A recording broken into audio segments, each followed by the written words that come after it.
السلام علیکم ورحمۃ اللہ وبرکاتہ۔ الحمد للہ رب العالمین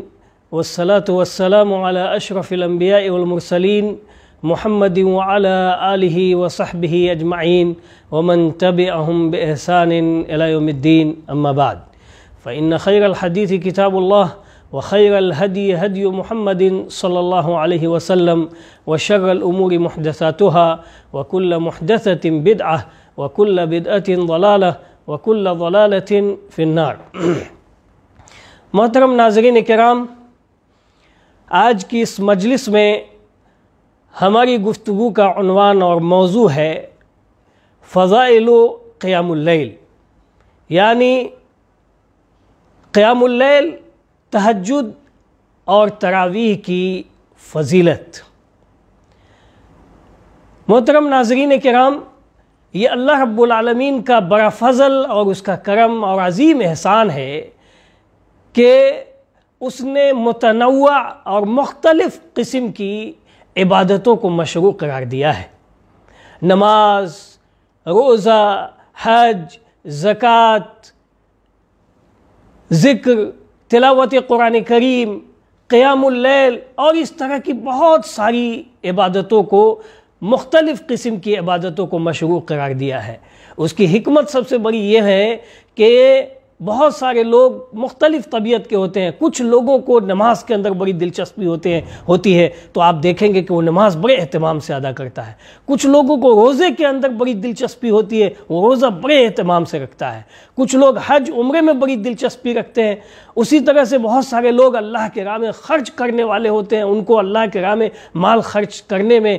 بڑی رغبت ہوتی ہے تو اس میں وہ بڑھ چڑھ کر کے حصہ لیتے ہیں۔ اسی طرح سے بہت سارے لوگ ذکر و اذکار اور تلاوت قرآن کریم کے اندر مشغول رہتے ہیں، اور بہت سارے لوگوں کو،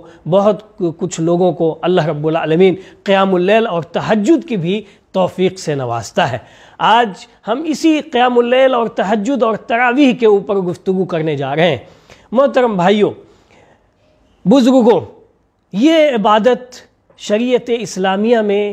بڑی ہی محتم بشان اور عظیم فضیلت والی عبادت ہے۔ یہ عبادت قیام اللیل، تہجد، تراویح، یہ وہ عبادت ہے جس کی توفیق عام دنوں کے اندر بہت کم ہی لوگوں کو مل پاتی ہے، لیکن یہ رمضان کے اس مبارک مہینے میں اس کی توفیق بہت سارے لوگوں کو مل جاتی ہے، اور یہ بھی اللہ رب العالمین کا بڑا خاص فضل اور کرم ہوتا ہے۔ یہ وہ عبادت ہے جس کی شریعت اسلامیہ کے اندر خاص طور پر ترغیب دی گئی ہے۔ چنانچہ قرآن کریم کے اندر اللہ رب العالمین ایمان والوں کی صفت کو بیان فرماتے ہوئے کہتے ہیں کہ ایمان والے کیسے ہوتے ہیں، اللہ کے اوپر جن کا ایمان ہوتا ہے وہ اللہ رب العالمین کے ساتھ معاملہ کیسے رکھتے ہیں۔ اللہ تعالیٰ نے ایسے لوگوں کی جو رات میں قیام اللیل کرتے ہیں، تہجد پڑھتے ہیں، تو اللہ رب العالمین اس کی تعریف کرتا ہے، اور ان کے لیے جو اجر اور ثواب اور ان کے لیے جو جزا اللہ تعالیٰ نے تیار کر رکھا ہے اس کا ذکر فرمایا ہے۔ دیکھیے قرآن کریم کی سورہ سجدہ کی 16 اور 17 نمبر کی یہ آیت، تتجافى جنوبهم عن المضاجع يدعون ربهم خوفا وطمعا ومما رزقناهم ينفقون فلا تعلم نفس ما اخفي لهم من قرة اعين جزاء بما كانوا يعملون۔ یہ ایمان والے، ان کے پہلو، ان کی کروٹیں ان کے بستر سے الگ ہوتی ہیں۔ یدعون ربہم، وہ اپنے رب کو خوف اور لالچ کے ساتھ پکارتے ہیں، یعنی اللہ رب العالمین کے عقاب، عذاب اور اس کے عتاب سے کا ڈر ہوتا ہے ان کو،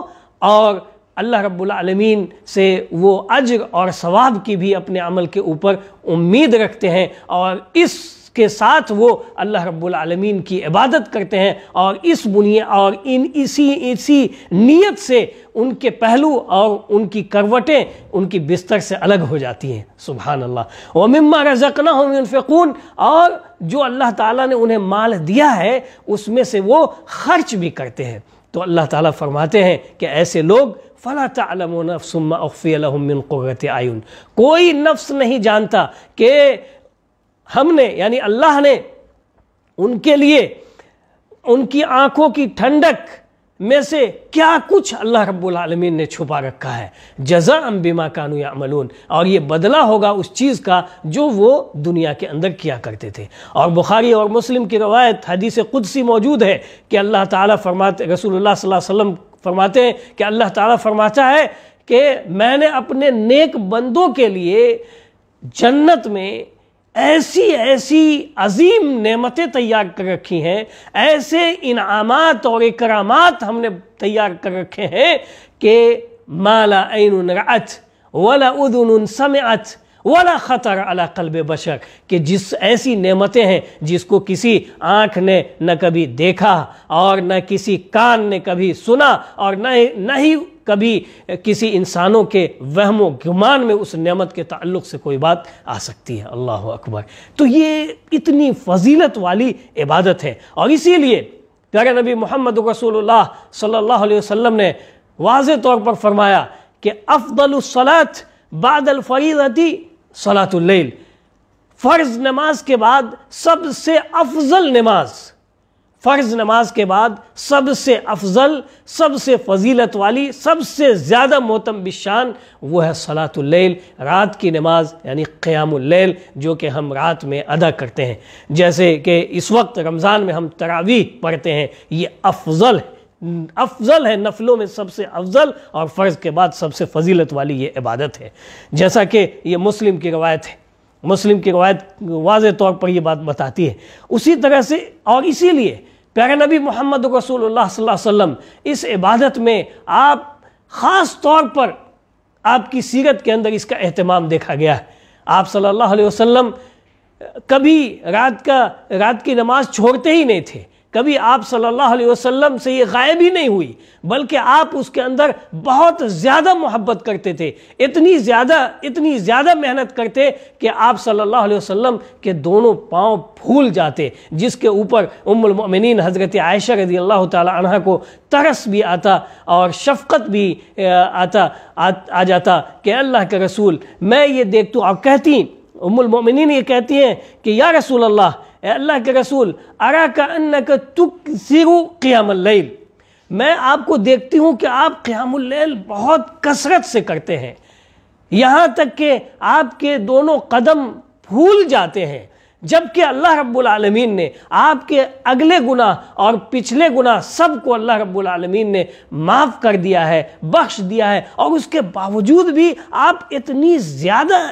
اس عبادت کے اندر محنت کرتے ہیں، اس کا اہتمام کرتے ہیں۔ تو پیارے نبی محمد رسول اللہ صلی اللہ علیہ وسلم فرماتے ہیں افلا اکون عبدا شکورا، اے عائشہ، جب اللہ نے میرے اگلے پچھلے گناہ بخش دیے ہیں اور اتنے فضل و انعام سے نوازا ہے، تو کیا میں اللہ رب العالمین کا شکر گزار بندہ بن کر نہ رہوں؟ تو یہ شکر گزاری، یہ عظیم عبادت پیارے نبی محمد رسول اللہ صلی اللہ علیہ وسلم کی سیرت کے اندر کتنے خوبصورت انداز میں اور کتنی محنت کے ساتھ پائی جاتی ہے۔ آپ صلی اللہ علیہ وسلم اس عبادت کے تعلق سے اپنی امت کو بھی ترغیب دی، اپنی امت کو بھی اس کے اہتمام کی تلقین فرمائی، اور آپ صلی اللہ علیہ وسلم نے کہا کہ علیکم بقیام اللیل، لوگو قیام اللیل کا اہتمام، قیام اللیل کو لازم پکڑ لو، اس کا خاص طور پر تم اہتمام کرو۔ فَإِنَّهُ دَأْبُ الصَّالِحِينَ قَبْلَكُمْ، یہ تم سے پہلے والے صالحین اور نیک کاروں کی سنت اور اس کا طریقہ ہے اور اس کی یہ عادت ہے۔ وَهُوَ قُرْبَةٌ إِلَىٰ رَبِّكُمْ، اور یہ قیام اللیل، یہ تہجد، یہ تراویح، قُرْبَةٌ إِلَىٰ رَبِّكُمْ، یہ تمہارے رب سے قربت کا بہترین ذریعہ ہے، رب العالمین سے تقرب اور اس کی قربت اور اس کی محبوبیت کے حصول کا سب سے بہترین یہ ذریعہ ہے۔ وَمَغْفَرَةٌ لِلسَّیِّئَاتِ، اور گناہوں اور سیئات کا یہ کفارہ ہے۔ اسی طرح سے کہا وَمَنْہَاتٌ لِلْإِثْمِ، اور یہ گناہوں کو ختم کرنے والی عبادت ہے۔ میرے بھائیوں، محترم ناظرین کرام، ابھی ہم لوگ رمضان کے بہت ہی مبارک مہینے سے گزر رہے ہیں۔ اس مبارک مہینے کی برکت میں یہ عبادت بھی آتی ہے،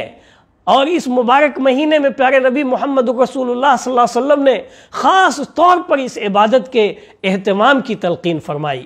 اور کہا آپ صلی اللہ علیہ وسلم نے، بخاری اور مسلم کی یہ روایت ہے، من قام رمضان ایمانا و احتسابا غفر له ما تقدم من ذنبه، کہ جس نے رمضان کا قیام کیا ایمان اور احتساب کے ساتھ، اللہ کے اوپر ایمان ہو اور جو کچھ عمل کر رہے ہیں اس کے اوپر اللہ سے اجر و ثواب کی امید، تو ایمان و احتساب کے ساتھ جس نے بھی رمضان کا قیام کیا، رمضان میں تراویح پڑھی، قیام اللیل کیا، تہجد کیا، کیا اس کے پچھلے سارے گناہ بخش دیے گئے۔ اور یہ تراویح، قیام اللیل، تہجد، یہ تینوں ہم معنی ہیں۔ قیام اللیل، تہجد، یہ دونوں لفظ قرآن حدیث کے اندر وارد ہوئے، اور تراویح یہ بعد کی اصطلاح ہے۔ تو رمضان میں یہ اس کو تراویح کہتے ہیں، اور رمضان میں جو جماعت کے ساتھ ادا کی جاتی ہے یہ نماز، اس کو تراویح کہتے ہیں۔ تو اس کا اہتمام خاص طور پر رمضان میں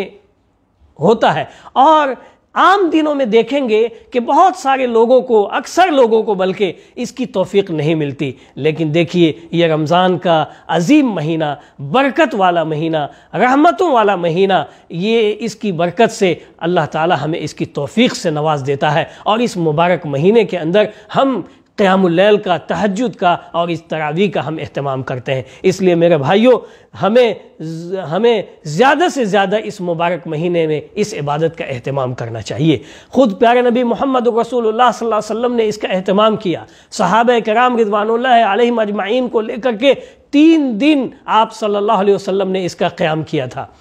اور اس کے بعد آپ نے جماعت کے ساتھ اس لیے قیام نہیں کیا فرضیت کے خوف سے، لیکن پھر اس کے بعد حضرت عمر ابن خطاب رضی اللہ تعالی عنہ کے زمانے سے یہ عبادت باجماعت تواتر کے ساتھ ادا کی جانے لگی، تو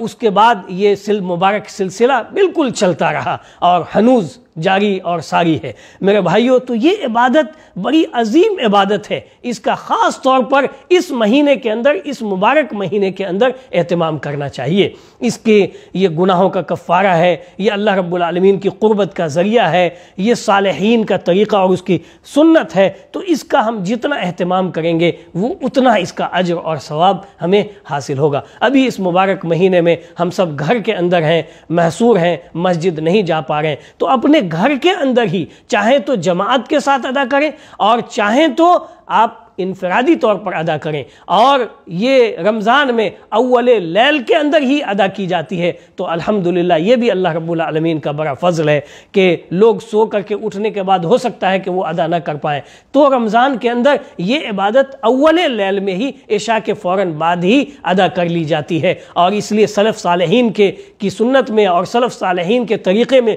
یہی چیز ہے کہ وہ رمضان کے اندر یہ قیام اللیل اور تہجد اور تراویح کو اول لیل ہی میں ادا کر لیا کرتے تھے اور کرتے تھے۔ تو میرے بھائیوں، محترم ناظرین کرام، بزرگوں، یہ عظیم الشان عبادت جو ہمارے گناہوں کا، اگلے پچھلے سارے گناہوں کی بخشش کا ذریعہ ہے، ہمیں اس کا خاص طور پر اہتمام کرنا چاہیے۔ اللہ کے رسول صلی اللہ علیہ وسلم کی حدیث، من قام رمضان ایمانا و احتسابا غفر له ما تقدم من ذنبه، جس نے رمضان کا قیام کیا ایمان اور احتساب کے ساتھ، اس کے پچھلے سارے گناہ بخش دیے گئے۔ اللہ تعالی ہم سبوں کو انہی لوگوں میں سے بنائے جنہوں نے رمضان کے اندر اس مبارک عبادت کا اور اس محتم بالشان عبادت کا خاص اہتمام کیا ہو۔ اللہم اجعلنا منہم، اللہ ہم لوگوں کو انہی لوگوں میں سے بنائے۔ اور اس کے علاوہ جو اس مبارک مہینے میں جو بھی عبادتیں ہیں، ان تمام عبادتوں کی، دعا و اذکار کی، تلاوت قرآن پاک کی، نماز کے خاص اہتمام کی، اور اس کے علاوہ دیگر عبادتوں کی، دعاؤں کی، اللہ رب العالمین ہم سبوں کو توفیق ارزانی نصیب فرمائے، آمین۔ وأقول قولی هذا استغفر اللہ لی ولکم ولسائر المسلمین، والسلام علیکم ورحمۃ اللہ وبرکاتہ۔